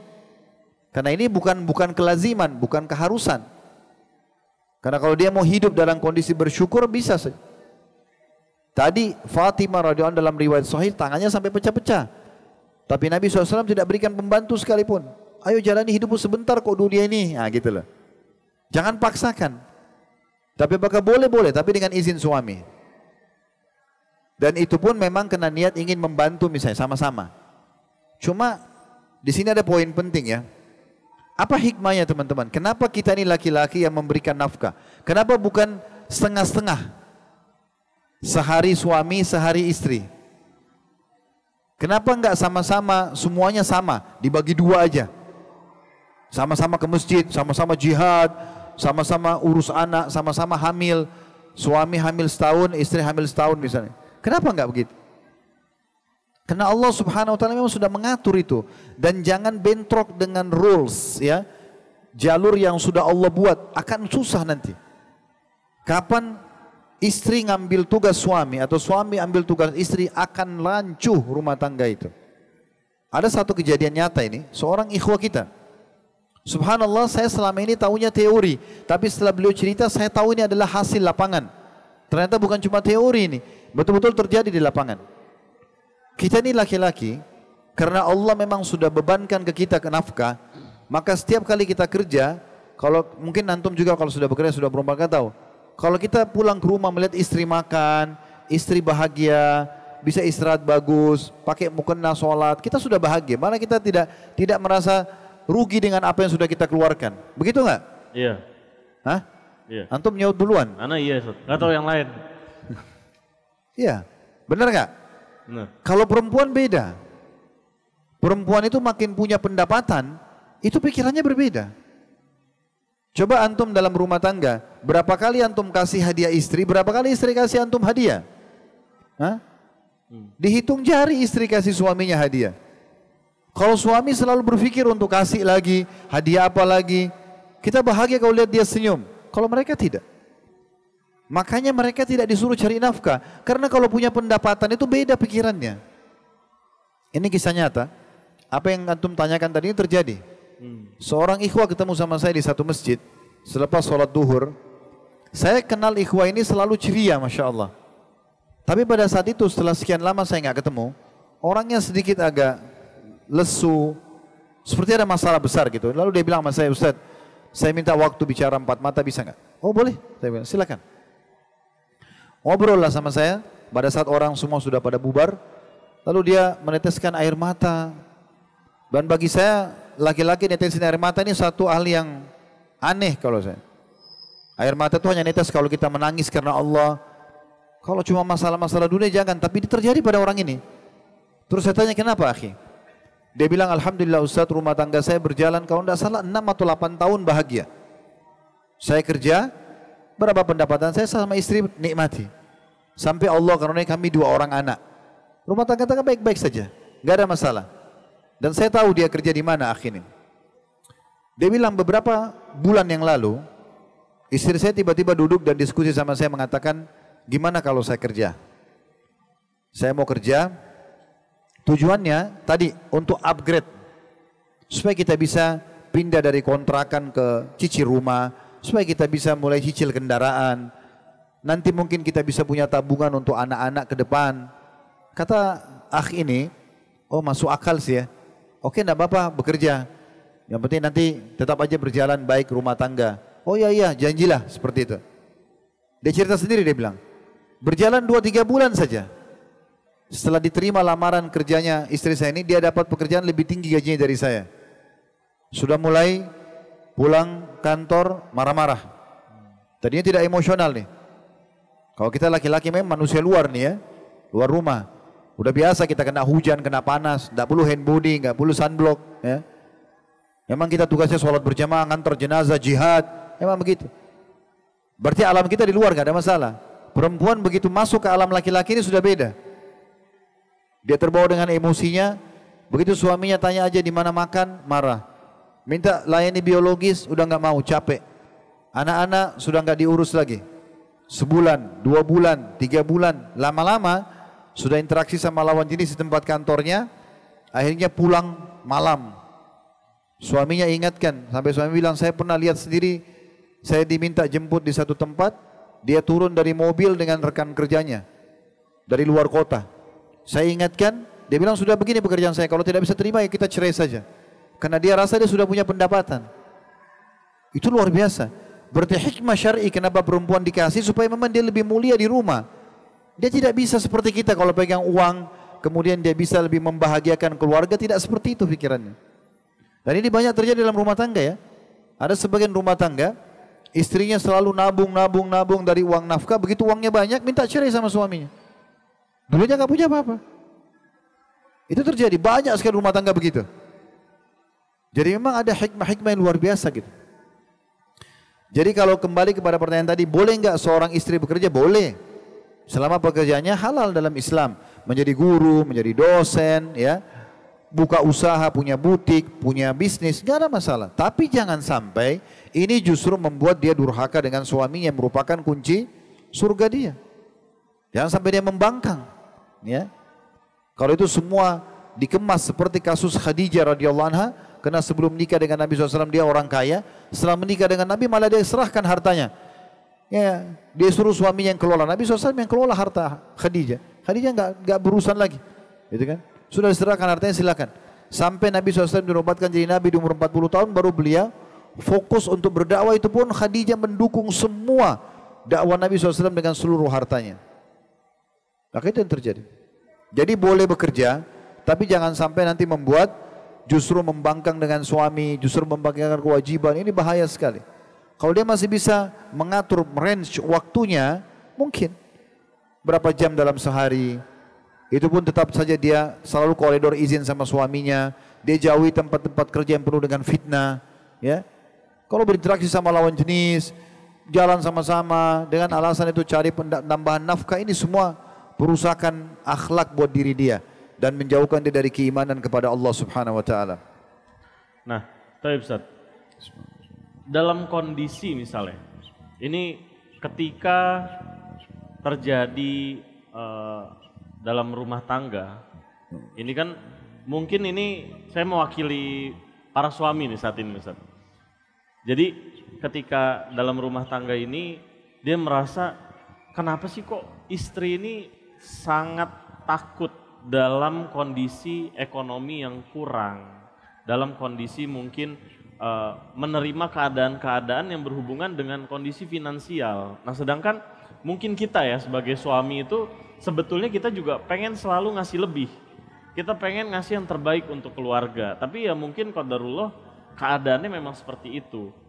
Nah bagaimana, apakah ada keutamaan yang akan didapatkan oleh seorang istri ketika dia menemukan suaminya ini dalam kondisi yang memang ya dia sudah berusaha maksimal tapi belum bisa memberikan apa yang mungkin dalam tanda kutip menjadi tuntutan istrinya, tapi dia lebih memilih sabar. Nah apakah itu ada keutamaan Ustaz di poin itu Ustaz? Ya jadi begini, kita poin demi poin dulu ya. Poin pertama saya jawab pertanyaan ini. Memang kita dianjurkan oleh Nabi SAW menikah dengan orang sepadan, itu penting sekali ya. Wa ankihul akfa'a minkum. Menikahlah dengan orang yang sepadan dengan kalian. Sepadan ini bisa sesuku, bisa sekeluarga, itu sepadan juga itu ya. Sebahasa, senegara, sama jenjang ekonominya, sama jenjang pendidikannya ya. supaya komunikasi dan adaptasinya cepat. Kalau seorang ikhwah pengangguran, dia nikah dengan seorang wanita kaya raya, mungkin perempuan ini biasa dinafkahi oleh ayahnya 20 juta satu bulan. Kan ada orang begitu ya, karena ayahnya mungkin menteri, ayahnya siapa, orang kaya raya, anaknya dilosin uang, silakan. Sukalah mereka menikah. Lalu si laki-laki ini maksimal bisa dapatkan 5 juta tiap bulan. Bagi si perempuan ini 5 juta itu cuma beli cemilannya dia atau kosmetika dia, belum yang lainnya. Maka ini tidak sepadan, maka akan terjadi clash seperti ini. Begitu juga sama dengan laki-laki. Mungkin dia sangat mapan, tapi dia nikah sama orang yang sama sekali nggak punya pendapatan atau dari keluarga miskin sekali. Ini pernah terjadi nih, dan ini jomplang sekali. Karena sang istri bukan dari keluarga yang mampu, akhirnya dia tadi ya banyak nabung uang, terus begitu dia punya kemampuan, wah dia sudah melonjak dengan suaminya, misal. Maka ini poin yang pertama dulu, ya, supaya kita punya pemahaman bertahap nih. Ini kita orang sepadan dulu, karena clash-clash ini datang karena tidak sepadannya orang. Bagaimana kalau sudah terlanjur terjadi? Ya sekarang harus ada komunikasi yang sehat. Ya, makanya kami sarankan di awal menikah, sebelum menikah pun pada saat ta'aruf kita boleh menyampaikan. Ataupun ditanya pekerjaan anda apa, kita jawab pekerjaan saya ini. Kira-kira saya bisa menyiapkan nafkah bulanan sekian, apa bisa jalan sama saya? Dari awal komunikasi itu. Pendapatan saya 5 juta, tapi saya ada bantu orang tua saya 1 juta. Saya kebutuhan pribadi 1 juta, saya cuma bisa siapkan 3 juta. Bisa nggak dikelola 3 juta itu? Misal, komunikasi. Si istri, saat calon istri bisa, dia bilang bisa. Ya udah berarti akad tuh, harus dipenuhi akadnya. Begitu juga sebaliknya. Ya. Sang istri juga bisa, ya kan? Boleh nggak seorang istri mengatakan, saya mau nikah, tapi kebutuhan saya ini yang biasa orang tua saya kasih, saya 5 juta tiap bulan, itu kebutuhan saya pribadi. Saya susah mengubahnya. Karena kulit saya sensitif, saya biasa pakai ini, pakai itu dan segala macam. Saya juga sudah biasa ya melakukan kegiatan-kegiatan sosial dengan teman-teman saya dan seterusnya. Maka bisa nggak memberikan saya seperti itu ya, selain daripada yang lainnya, misalnya kalaupun punya anak dan segala macam. Kalau dia bisa, dia bilang oke, maka itu akadnya terjadi. Nah ini penting. Jadi poin pertama itu masalah sepadannya. Kalau sudah terlanjur terjadi, buka komunikasi yang sehat. Kalau belum terjadi, maka bangun dari awal komunikasi yang sehat ini supaya benar gitu. Yang kedua, memang begini teman-teman, kita ini harus fair dan jujur ya. Kalau kita sebagai laki-laki punya kemampuan tadi saya bilang, berikan saja, kasih saja, nggak usah perhitungan sama istri. Jangan juga antum sebagai laki-laki mengatakan begini, kan Ustadz tadi bilang yang wajib makan, minum, pakaian, tempat tinggal, transportasi, semampu saya. Sudahlah, dia punya income 20 juta tiap bulan, dia kasih istrinya 3 juta. Ini juga nggak masuk akal gitu kan. Kenapa memang tidak berikan kepada istri? Berikan saja kalau ada kelebihan. Karena kata Nabi SAW, dinar yang kau keluarkan untuk fakir miskin, pembebasan budak, jihad di jalan Allah, dan yang kau berikan kepada istrimu atau istri dan anakmu, maka itu lebih afdal, lebih besar pahalanya, berbagi. Sisi lain istri, kalau suaminya memang tidak mampu, maka dia membahasakan, oke, sekarang kemampuan kita berapa, sama-sama di-manage, dikomunikasikan sehat, supaya bisa berjalan, gitu kan. Sekarang kita tidak mampu pakai mobil, ya udah kita pakai motor. Kita belum mampu beli rumah, cicil rumah, kita kontrakan, belum mau kontrak, kita kos-kosan. Lalu jalan sama-sama. Biasanya kalau dia sepadan bisa jalan. Masalahnya kalau tidak sepadan biasanya sering terjadi clash ya. Kecuali sebagian kecil di antara mereka yang tidak clash itu. Ya. Nah, baik Ustaz, tadi udah seputar nafkah, seputar kewajiban. Mungkin tadi ada sedikit antum menyinggung adanya komunikasi Ustaz. Nah, ini sering terjadi juga Ustaz.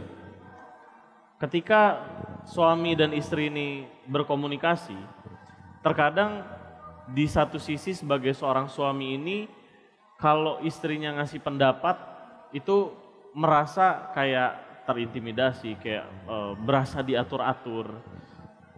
Sebaliknya ketika suaminya mungkin agak sedikit tegas ke istrinya, istrinya merasa kayak wah aku dizolimi segala macam gitu. Apalagi kan cenderung istri ini peka banget perasaannya. Nah, dalam pengambilan keputusan ini apakah memang harus 100% keputusan itu di tangan suami? Istri ini tidak boleh berpendapat atau tidak boleh menyuarakan pendapatnya, atau ada jalan tengah yang mungkin antum bisa kasih tips-tipsnya komunikasi yang baik ini antar suami istri ini bagaimana, Ustaz? Jadi rumah tangga itu seperti presiden sama wakil presiden, ya. Presidennya suami, wakil presidennya istri. Siapa yang menentukan keputusan terakhirnya? Presiden. Tugasnya wakil apa? Memberikan masukan. Bukan dia menentukan, ya. Sudah begitu rumah tangga. Boleh nggak istri berikan pendapat? Boleh. Tapi dia harus siap pendapatnya diterima atau tidak. Karena memang penentu finalnya suami. Istri yang soleha, istri yang selalu mengatakan misalnya, kalau suaminya bilang bagaimana pendapatmu, menurut saya begini, tapi terserah. Selalu kembalikan ke suaminya, saya ikut saja keputusannya. Itu istri soleha. Bukan dia yang dominan. Menurut aku begini, kalau tidak diterima pendapatnya lalu dia marah, nggak bisa. Karena dia mau balik posisinya. Wapres jadi presiden, nggak mungkin. Ya. Itu nggak mungkin. Karena tidak mungkin ada dua pendapat di satu pemimpin. Allah aja tidak ada sekutunya. Dan Allah mengatakan apa? Lau kana fihi ma alihatun illallah la fasadata. Kalau ada Tuhan selain Allah yang mengatur ini, memanage alam semesta, maka akan kacau semuanya. Itu yang besar ya, hak Allah SWT. Tidak samakan dengan makhluk. Tapi kita tarik benang merahnya ke hal yang kecil sama. Kalau ada dua presiden di satu negara kacau. Kenapa cuma satu? Kenapa cuma satu penentu direktur utama di perusahaan? Kenapa cuma satu pemimpin panglima perang? Ada wakilnya, tapi satu, supaya satu instruksi. Tujuannya itu. Karena tidak nanti bentrok, ya. Apalagi memang laki-laki itu dominan akal, sementara perempuan itu dominan perasaan. Laki-laki itu selalu gini, kalau dominan akal, masalah, solusi. Contoh misalnya kita lagi di jalan, istri telepon, ini listrik lagi mati. Itu karena kita dominan akal, pikiran kita tuh langsung jalan. Solusinya apa nih? Telepon siapa? Oke, sekarang saya selesaikan ya, telepon tutup langsung kita kemana-mana kan. Kalau perempuan dominan perasaan, padam lampu itu dia bukan pikirkan apa solusinya. Dia masih pikir kenapa padam. Masih lama dia pakai perasaan dulu baru dia pikir solusinya. Laki-laki kalau nyetir mobil, bannya bocor nih. Antum turun bocor, otak antum langsung jalan tuh ke bengkel. Kalau perempuan tidak, dilihat dulu bannya lama. Kenapa ini bocor? Apa sebabnya? Perasaan begitu. Beda. Makanya laki-laki disuruh jadi pemimpin dan dia penentu keputusan karena dominan akal. Allah udah kasih itu. Langsung masalah solusi, masalah solusi. Gitu kan? Laki-laki simpel sekali. Mau perang, mau memutuskan hal keputusan dengan baju biasa jalan selesai. Perempuan belum bedaknya, belum kosmetikanya, belum segala macam. Ya. Nggak bisa. Gitu kan? Jadi memang keputusan itu finalnya di suami. Kalau mau rumah tangganya stabil, serahkan dia yang penentu keputusan. Kita tinggal nikmatin aja sebagai istri, nah gitu loh. Tapi boleh nggak kasih pendapat? Boleh. Boleh. Ini bukan masalah otoriter ya, bukan. Karena akan kacau kalau dua orang yang punya pendapat. Kenapa rumah tangga sering ribut? Karena dua-duanya mau mengasih pendapat. Suami kasih A, istrinya B. Dalam pendidikan anak, bahkan kadang-kadang dalam masalah hal yang kecil. Hanya pasang spray, hanya warna yang tidak disukai, ribut gara-gara itu. Apa susahnya seorang istri kalau misalnya dia mau pasang spray, contoh saja kecil, karena dia mau tidur sama suaminya, tetangga bantalnya, dia mengatakan misalnya, suka nggak ya kalau pakai spray warna putih atau warna biru atau apa gitu ya? Atau dia mau pakai pakaian, kira-kira pakaian apa sih yang kamu suka biar suaminya suka? Nggak ada yang susah. Ya. Ada sebagian, ada orang, ini kasus-kasus rumah tangga, kasusnya lapangan ya. Ada orang saya tahu dari orang yang saya kenal baik, itu bercerai sama istrinya, sudah 15 tahun menikah. Kenapa dia bercerai? Saya sampai duduk nanya langsung, kenapa bercerai? 15 tahun bukan waktu yang sedikit. Bahasanya dia, sederhana sebagai laki-laki. Karena saya suka dengan wanita rambut panjang, istri saya selalu potong rambutnya. Kalau saya tanya, saya bilang panjangkan rambut kamu, saya suka. Ah, saya begini terserah terima atau tidak. Tapi dia bersabar sekian tahun, akhirnya sampai cerai. Baik, salahnya apa kalau wanita panjangin rambutnya selesai kan? Kan masalahnya sederhana, tapi dibuat masalah besar karena maunya pendapatnya yang didengar. Akhirnya jadi masalah. Selama bukan maksiat, inilah makna daripada patuh. Yang kata Nabi SAW, patuh pada suami. Mencari ridho dia, supaya dia merasa dihormati, dimuliakan. Kecuali dia suruh pada maksiat, nah itu tidak boleh patuh. Iya. Nah, ini satu pertanyaan sebelum nanti kita masuk ke sesi tanya jawab, Ustaz. Ketika suami ini kan sebagai pemimpin, Ustaz. Tadi kita udah bahas juga keputusan itu harus ada di tangan suami. Nah, bagaimana sikap suami ketika dia harus mengambil keputusan? Karena ini mungkin bapak-bapak di sini sebagai suami juga mungkin terwakilkan dengan pertanyaan ini. Nggak jarang ketika suami berdiskusi dengan istri kasih, yaudah ini terserah kamu aja, aku ikut keputusan kamu. Tapi ketika seakan-akan mungkin keputusannya salah, Ustaz. Nah, si istri ini kadang suka, tuh apa aku bilang, harusnya ikutin gini. Nah itu, apakah posisi seorang suami ini ketika menghadapi ada keputusan yang mungkin harus diambil, ada cara-caranya, mungkin ada langkah-langkahnya seperti itu, Ustaz? Kalau orang diskusi, Nabi SAW berdiskusi sama istrinya.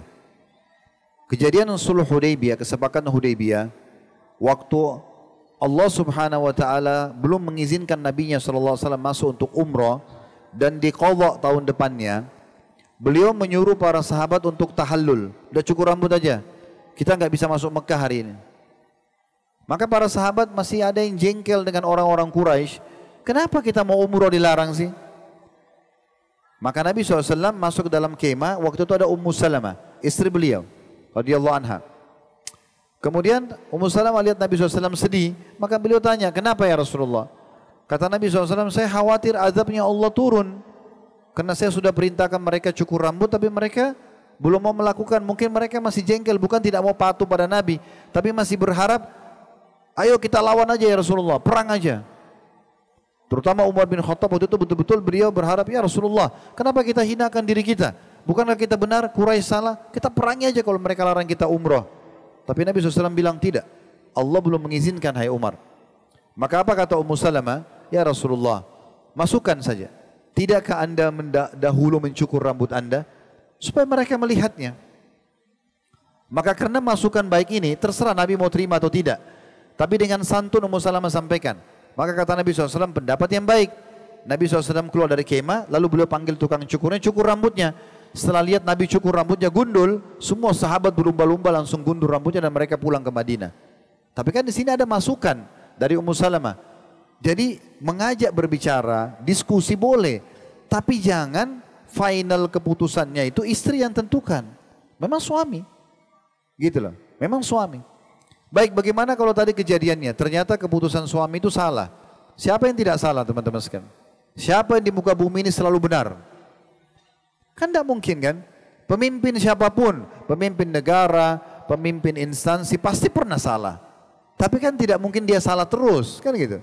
Kesalahan dia bukan jadi tolok ukur untuk kita hardik dia. Pernah lihat gak orang kalau olahraga, bola, penalti, tendang, meleset, basket, penalti, gagal misalnya, ya. Kira-kira teman-temannya marahin atau support dia? Hah? Disupport kan? Salaman, udah nggak apa-apa, ini nanti yang itu yang benar. Kalau orang salah jangan dihardik, karena dia sudah berusaha. Motivasi dia, oke kita ke depannya lebih baik lagi. Nanti mudah-mudahan begini dan begitu, itu yang benar. Kalau sang istri tadi seperti antum bilang, tuh kan, nggak ikut pendapat saya jadi begini dan begitu, ini jadi masalah baru. Orang lagi hadapin permasalahan malah dilahirkan masalah baru, ini jangan. Justru nanti tidak baik rumah tangga itu. Ya. Ustaz, ini kita coba kembangkan materi dari pertanyaan yang udah masuk, Ustaz. Ini ada pertanyaan sudah masuk dari sosial media, Ustaz. Bagaimana jika suami kurang taat ibadah, dalam tanda kutip di sini jarang sholat? Bagaimana bentuk ketaatan saya kepada suami? Apakah mungkin maksudnya apakah tetap wajib seorang istri taat kepada suaminya dalam kondisi si suami ini sering tidak sholat? Lalu bagaimana saya mengajarkan anak saya yang laki-laki pada saat usia 7 tahun karena suami menyerahkan semua pengasuh kepada istri. Ya itulah gunanya ikhwan dan akhwat sekalian mengikuti panduan agama dalam mencari pasangan. Ya. Nanti kan kita jawab pertanyaan beliau ini. Jadi dari awal memang Islam sudah mengajarkan. Nabi SAW menyuruh para wanita, kata Nabi SAW, "Idza ja'akum man tardawna dina wa khuluqa fazawwijuh." Kalau terdatang kepada kalian laki-laki yang melamar yang kalian ridhoi akhlaknya dan agamanya. Dua ini saja, bukan kaya, bukan tampannya. Baik akhlaknya, karakternya dan juga agamanya. Maka terima lamarannya. Kalau tidak akan terjadi kerusakan di muka bumi. Sebagian ulama mengatakan kerusakan itu bisa terjadi perceraian, KDRT, membekalikan kewajiban. Nah itu terjadi. Begitu juga dengan wanita, begitu juga dengan laki-laki. Kata Nabi SAW, "Tungkahul mar'a li arba'ah." Perempuan dinikahi karena 4 hal. Ya, limaliha karena kekayaannya, lihasabiha karena keturunan, lijamaliha karena kecantikannya, walidiniha dan karena agamanya. Fadhbar bidzati din taribat yadak. Pilih yang beragama maka kau akan bahagia hidupmu. Ini dulu. Jadi tolok ukurnya supaya tidak terjadi permasalahan seperti ini, itu harusnya dari awal agamanya. Kalau kita sudah terlanjur qadar Allah menikah dengan yang kurang beragama, seperti tadi penanya sampaikan, suaminya jarang sholat, atau mungkin kalau laki-laki yang bertanya istri saya disuruh tutup aurat nggak mau, masih bergaul bebas dan segala macam, ini karena permasalahan di sini kan. Kalau sudah terlanjur terjadi ya sudah, qadar Allah, Anda tinggal berdoa sama Allah, dakwahi baik-baik, ya, dan nanti minta petunjuk sama Allah dengan istikharah apakah rumah tangga dilanjutkan atau tidak. Itu dulu. Sekarang saya masuk ke pertanyaan ibu ini, bagaimana saya harus bersikap? Apakah saya tetap patuh pada suami yang jarang sholat atau tidak? Selama Anda masih status istri tetap wajib. Selama masih status istri wajib. Dia dosa dengan Allah SWT, Anda juga dosa kalau Anda tinggalkan. Dia dosa karena tidak sholat atau jarang sholat, Anda dosa kalau Anda tinggalkan melayani dia. Ya. Tetapi fatwa ulama, apakah boleh seorang wanita atau sudah terbuka pintu, boleh seorang wanita meminta cerai dari suami yang tidak sholat wajib? Yang saya tahu fatwa para ulama dibolehkan. Kalau sudah diingatkan tidak mau tahu, sholatlah, tidak mau tahu segala macam, boleh nggak wanita ini minta cerai? Karena kan wanita untuk minta cerai nggak boleh sembarangan ya. Kata Nabi SAW, istri manapun yang minta cerai tanpa udzur syar'i maka haram baginya bau surga. Nah tapi khusus istri yang suaminya nggak mau sholat 5 waktu dan sudah diingatkan berulang kali tidak mau, dia masih boleh. Di sini terbuka pintu untuk mengajukan perceraian. Kalau dia tetap mau bertahan boleh, tidak ada masalah. Dia berusaha nasihatin, dia doakan, dia bersabar dengan menjalankan kewajiban selama masih status istri. Kapan status istri berubah? Kalau suaminya murtad, pindah agama, itu kan otomatis bukan status istri lagi ya. Dia kayak terpisahkan dengan sendirinya. Atau misalnya si suami ini menceraikan, maka itu juga berarti berubah status. Ini. Tapi selama tidak, maka dia punya kewajiban untuk patuh. Ya. Pertanyaan berikutnya Ustaz, Ana baru beberapa bulan menikah menjadi istri kedua. Namun setelah dijalani, Ana sering mendapatkan perlakuan kasar dari suami yang hanya karena perihal sepele, dia sering marah dan pernah beberapa kali memukul dan mengancam diri saya. Saya sering ketakutan, apakah jika saya menuntut cerai, saya berdosa Ustadz? Ana khawatir setiap manusia tidak ada yang luput dari kesalahan dirinya. Kalau seperti yang dikatakan oleh penanya ya, ini terjadi KDRT ya. Sedikit aja istrinya salah, semuanya dengan emosional, semuanya dengan tangan, pukul. Ini boleh diajukan perceraian. Karena ada udurnya. Islam tidak membolehkan kita menjerumuskan diri kita pada hal yang membahayakan diri kita. Kalau pasangan kita misalnya sebagai suami, istri nggak mau patuh, dinasihatin nggak mau dengar, nggak mau jalankan kewajibannya, sudah. Allah perintahkan yang nusyud seperti ini ingatkan. Tidak mau ya kemudian boikot diranjang, tidak mau boleh dipukul tapi pukulannya tidak boleh berbekas. Sebagian ulama mengatakan dengan kayu siwak ya. Cuma peringatan, tidak mau diceraikan. Begitu juga dengan istri. Nasihatin suaminya berapa kali, tidak mau dengar. Ya sudah. Dia tidak ada masalah, dia boleh mengajukan di sini. Ya. Dan saya juga sarankan sebagai suami, teman-teman sekalian, ini nasihat buat suami tentunya. Kita diperintahkan dalam agama untuk memang menjadi pelindung, ya, kekasih, ya. Kemudian apalagi bahasa-bahasa pemimpin, ya, penaung. Untuk istri kita, penaung. Maka kita berarti berada di posisi orang yang menyayangi dia, memberikan perhatian. Kenapa harus marah-marah? Kenapa harus memukul? Kalau ada uzur masalah itu, dia betul-betul dia selingkuh, dia melanggar agama, dinasihati tidak mau, itu lain. Itu pun kami sarankan tidak usah lama-lama dengan perempuan seperti ini kan gitu. Tapi kalau perempuan itu baik-baik di rumah, apalagi ini poligami istri kedua, dia harusnya berikan perhatian juga sama dengan istri pertama. Kenapa? Kenapa harus terjadi begini? Ingat sabda Nabi SAW sebagai suami ya. Kata Nabi SAW, akmalu mu'minina imanan ahsanum khuluqa. Orang mukmin yang paling sempurna imannya justru yang paling baik akhlaknya. Ya. Kemudian wa khiyarukum li ahli. Orang yang paling baik tolok ukur baik akhlaknya yang merupakan tolok ukur iman tadi, itu adalah yang paling baik pada istrinya. Wa ana khiyarukum li ahli. Dan saya sebaik-baik contoh suami untuk istrinya. Jadi nggak perlu teman-teman sekalian, sebagai suami saya kasih beberapa resep ya. Yang pertama, hadis Nabi SAW, wanita diciptakan dari tulang rusuk. Dan tulang rusuk yang paling bengkok bagian atasnya. Kalau kita ibaratkan dengan tubuh berarti bagian kepalanya, pikirannya, ya. Diibaratkan begitu. Kalau kau biarkan dengan kesalahannya dia tetap bengkok. Kalau kau paksa luruskan maka kau akan mematahkan. Maka berbuat baiklah kepada para wanita. Kata Nabi SAW, wanita kalau kau menikmati waktu bersamanya kau akan menikmatinya. Dan kalau kau buat masalah maka akan jadi masalah untukmu. Oleh karena itu bijaksana saja menghadapi mereka. Bijaksana dalam arti kata tidak usah semua sekecil apapun semuanya secara detail ya harus misalnya disalahkan. Kita memberikan masukan iya. Kita ajak dia untuk berubah, upgrade kepada yang lebih baik, oke. Gitu kan? Tapi Nabi SAW mengatakan apa? Tidak layak seorang mukmin laki-laki menyalahkan atau membenci istrinya mukminah di saat dia tidak terima satu khuluk, akhlak dia bisa cari akhlak yang lain.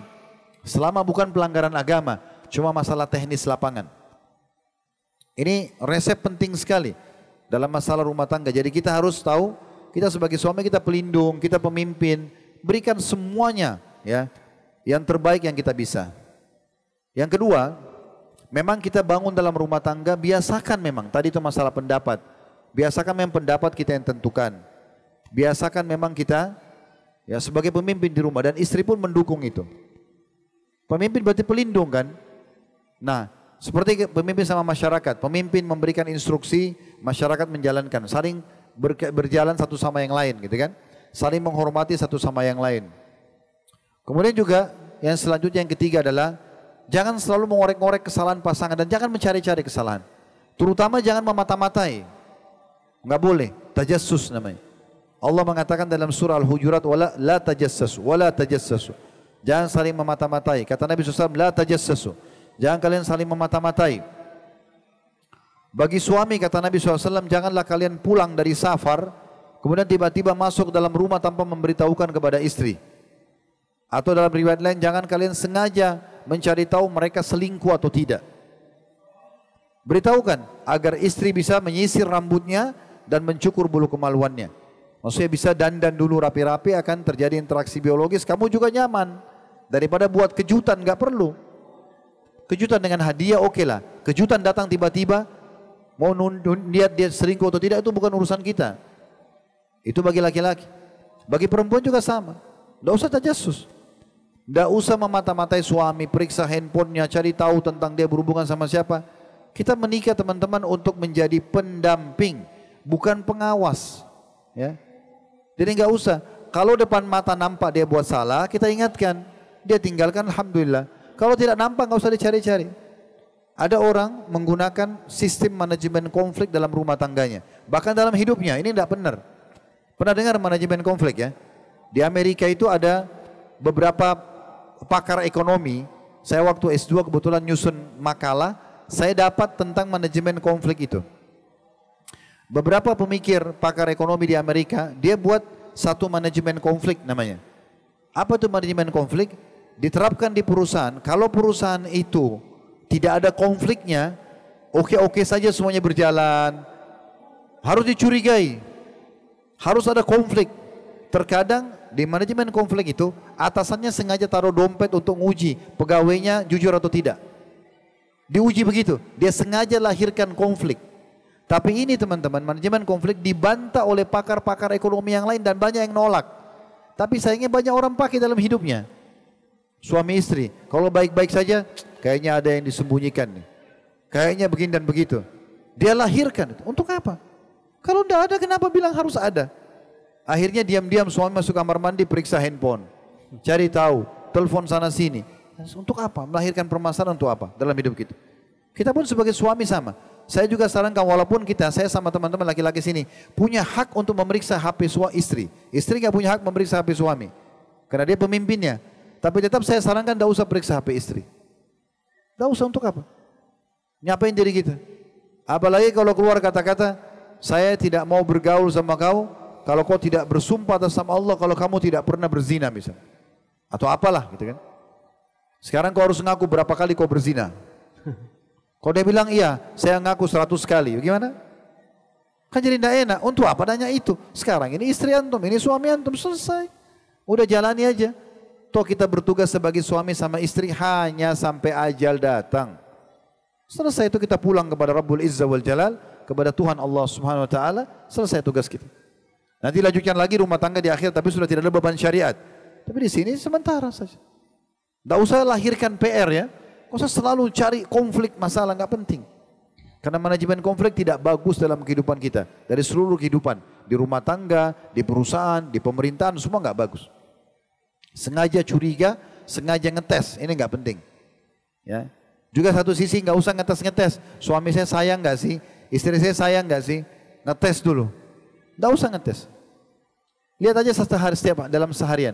Ada orang kadang-kadang ini kena terlalu terpengaruh dengan film Korea, film apalah, romantisnya mereka itu kalau selalu ucapin saya cinta kamu, saya sayang kamu. Kita dalam Islam, ya realita perbuatan itu lebih penting daripada ucapan.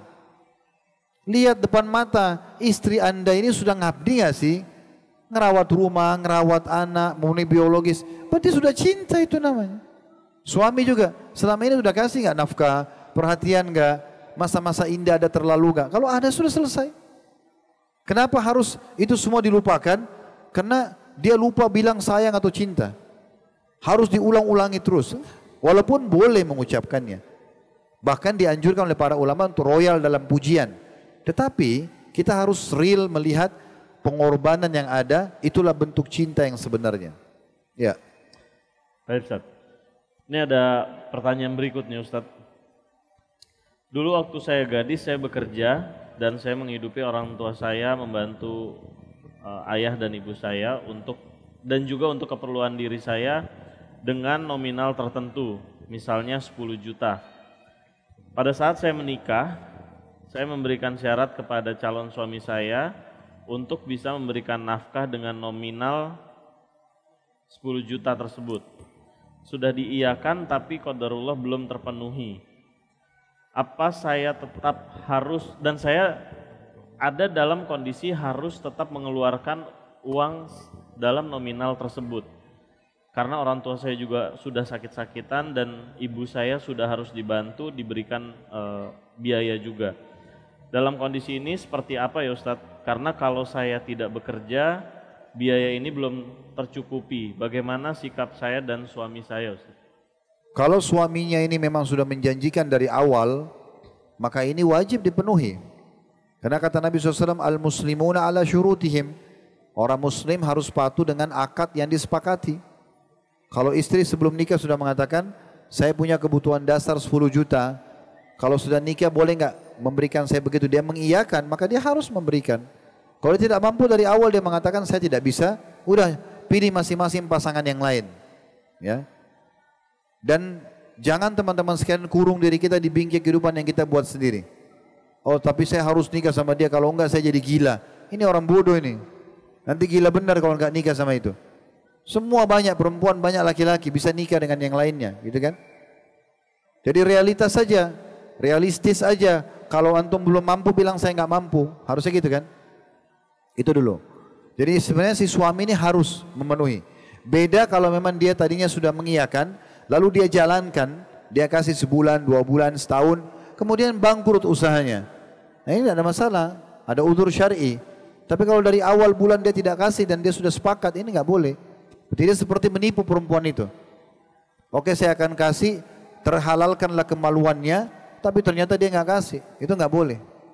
Kata Nabi SAW dalam sebuah hadis yang sahih atau sanadnya hasan, kalau ada seorang laki-laki yang mengiming-imingkan seorang wanita sesuatu sebelum nikah ya, sampai akhirnya wanita itu mau menikah dan ternyata dia menipunya, saya akan kasih kamu ini, saya akan kasih ini dan seterusnya, tapi ternyata dia cuma niat ingin menipu, yang penting dia jadi suami, halal kemaluan perempuan tersebut, maka dia kalau tidak perbaiki, tidak taubat, akan bertemu dengan Allah di hari kiamat sebagai seorang pezina. Walaupun dia di dunia statusnya suami resmi. Kalau dia punya kemampuan tidak boleh. Jadi nggak bisa sama sekali. Atau ada orang utang, lalu dia bilang, saya akan bayar, tapi dia tipu, dia nggak mau. Maka dia akan bertemu dengan Allah sebagai seorang pencuri. Jadi nggak boleh sama sekali. Jadi jangan masuk ke ranah itu akhirnya membuat kita dihisab oleh Allah SWT pada hari kiamat nanti. Pertanyaan berikutnya Ustaz, bagaimana hukum suami? Sebentar dulu, tadi itu kalau dia tanya boleh nggak saya bekerja, boleh bekerja ya. Di saat seperti ini boleh dia bekerja. Tapi dia tetap minta ridho suaminya dan dia membahasakan akad kita kan 10 juta. Karena kamu tidak bisa, maka saya harus bekerja memenuhi. Misalnya suaminya cuma kasih 5 juta, dia bekerja untuk cari 5 juta lagi. Tapi tetap di koridor jangan sampai terbengkalai kewajiban dia. Bagaimana hukum suami yang tidak bekerja dan memberi nafkah dari harta orang tuanya? Maksudnya dia menafkahkan itu dari harta orang tuanya Ustadz. Karena orang tuanya memiliki usaha sedangkan suami tidak ikut membantu usaha tersebut. Jadi dalam kondisi ini hanya mengandalkan orang tua. Jadi saja. tidak penting bagi istri dari sumber mana nafkah yang didatangkan untuk dia dari suaminya. Yang penting halal. Apakah dia kerja sendiri, apakah dia dikasih beasiswa, dia dikasih sponsorship, kayak misalnya dai kan ada mukafa'ah ya, dikasih sponsor dai misalnya, atau dia kerja di yayasan, atau dikasih oleh orang tuanya, itu semua sumbernya yang penting halal nggak masalah. Jadi nggak usah dipermasalahkan.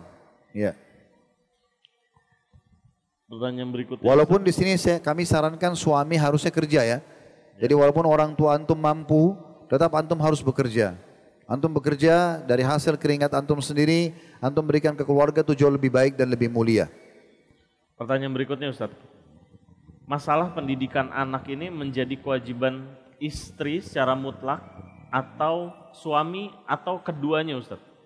Tergantung pendidikan apa. Kalau pendidikan sehari-hari, maka itu istrinya. Karena yang paling banyak interaksi kan istri. Kan gitu. Yang memperhatikan misalnya PR rumah, PR sekolahnya, yang memperhatikan bajunya, yang memperhatikan pergaulannya, yang teman-temannya yang datang ke rumah, itu semua dari istrinya. Suaminya kan lebih banyak waktu di rumah, di luar rumah, karena mencari nafkah. Ya, kalau sang istri itu kewajiban suaminya, tapi kalau anak-anak lebih dominan kepada ibunya gitu ya. Makanya kata Nabi SAW, kalian semua pemimpin, kalian akan diminta pertanggungjawaban hari kiamat. Seorang pemimpin negara akan diminta pertanggungjawaban terhadap masyarakatnya. Kemudian seorang suami bertanggung jawab terhadap istri dan anaknya. Kemudian seorang istri bertanggung jawab terhadap harta dan anak suaminya.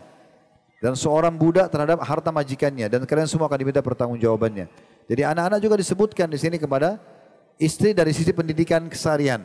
Tapi kalau dalam sisi manajemennya, kayak pembayaran SPP sekolah gitu kan, kayak memilikan sekolah, transportasi mungkin antar jemput, itu adalah bisa saja dari suami ya. Pertanyaan terakhir Ustaz. Sebelum nanti kita tutup. Apakah seorang istri memang sudah menjadi asalnya dia menyukai perhiasan, menyukai harta dan tidak mau kalah? Apakah memang tabiatnya seperti itu Ustaz? Tidak, itu tergantung pendidikannya, tergantung pendidikan.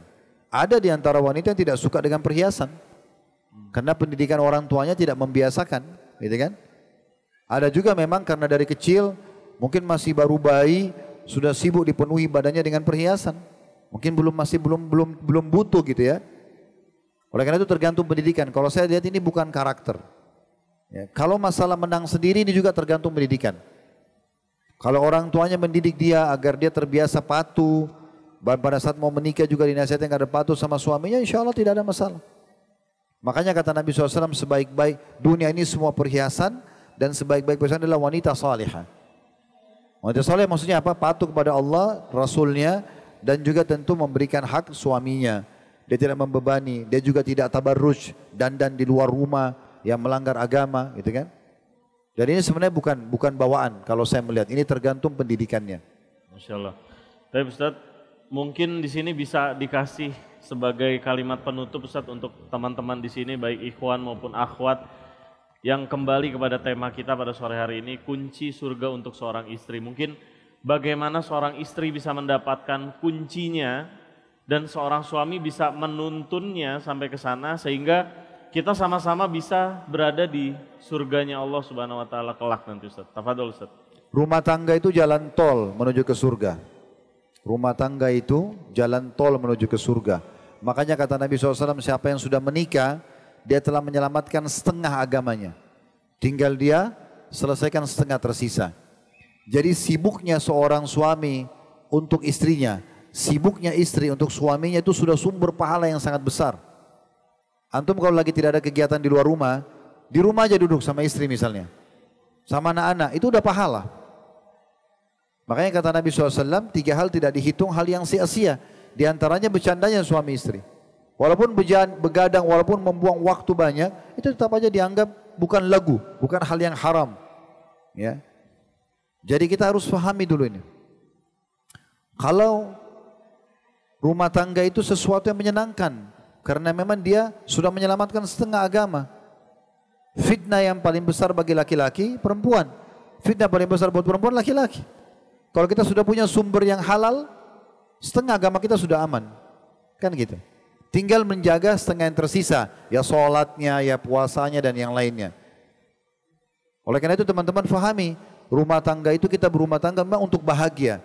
Untuk juga menyelamatkan agama kita. Untuk panen pahala yang besar. Bayangkan indahnya rumah tangga. Kalau sang suami sama istri ini dua-duanya berlumba-lumba mencari pahala dari pasangannya. Dua-dua ingin merebut pahala dari pasangannya. Dua-duanya ingin membahagiakan pasangannya, ingin memberikan yang terbaik pasangannya.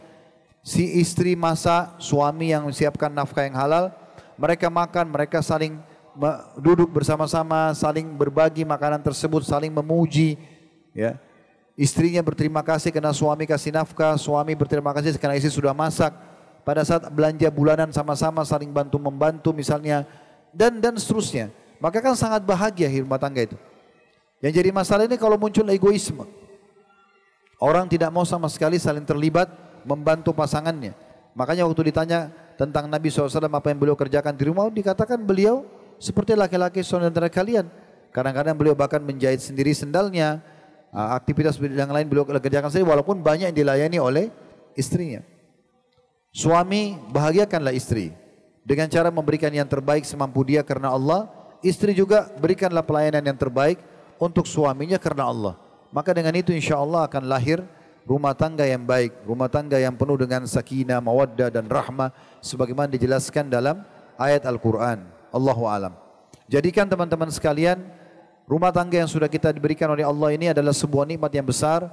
Kita syukuri, kita nikmati dan jalankan serta menikmati dengan sebaik mungkin, semaksimal mungkin.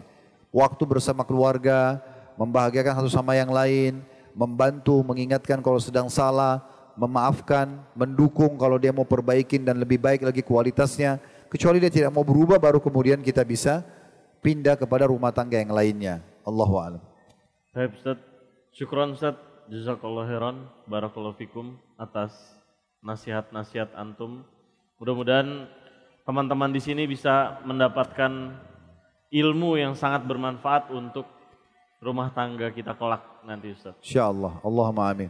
Kita berdoa kepada Allah Subhanahu wa taala, semoga saja semua amal saleh yang pernah kita kerjakan, yang sedang kita kerjakan, yang akan kita kerjakan semua diterima dengan pahala yang sempurna. Amin. Dan semoga Allah panjangkan umur kita di atas ketaatan, kesempurnaan iman, kesempurnaan ilmu dan amal saleh. serta semoga seluruh dosa-dosa yang pernah kita kerjakan dimaafkan oleh Allah Subhanahu wa taala, bahkan diganti menjadi pahala. Selalu kita doakan agar pemimpin negara kita selalu siapapun dia diberikan petunjuk oleh Allah SWT untuk menjalankan amanah dengan baik, dan kita masyarakat gotong royong untuk sama-sama membangun persatuan dan kesatuan kita ini dan menjaga kemerdekaan kita sebagai sebuah nikmat yang besar. Dan semoga Allah SWT menjadikan negara kita contoh bagi negara-negara yang lain dalam kebaikan. Juga Allah lunasi utang kita dengan semudah-mudahnya, serta semoga Allah tolong saudara kita dimanapun mereka berada dan tertindas, terutama di Gaza di hari-hari kita sekarang, kemudian di Yaman, di Irak, di Myanmar, di Burma atau di manapun yang sedang tertindas. Semoga Allah ikhlaskan niat mereka, terima para syuhada mereka, muliakan Islam di tangan mereka dan tangan kita semua, dan semoga Allah ikut sertakan kita bersama mereka dengan pahala, baik baik dengan harta kita, dengan jiwa, dan juga dengan apapun yang Allah mudahkan dari doa kita. Dan juga semoga Allah satukan kita semua di surga Firdausnya tanpa hisab, mana disatukan dalam majlis ilmu yang mulia ini. Kalau ada benar dari Allah, kalau salah dari saya mohon dimaafkan. Subhanakallahumma bihamdika asyhadu an la ilaha illa anta astaghfiruka wa atubu ilaik. Wassalamualaikum warahmatullahi wabarakatuh.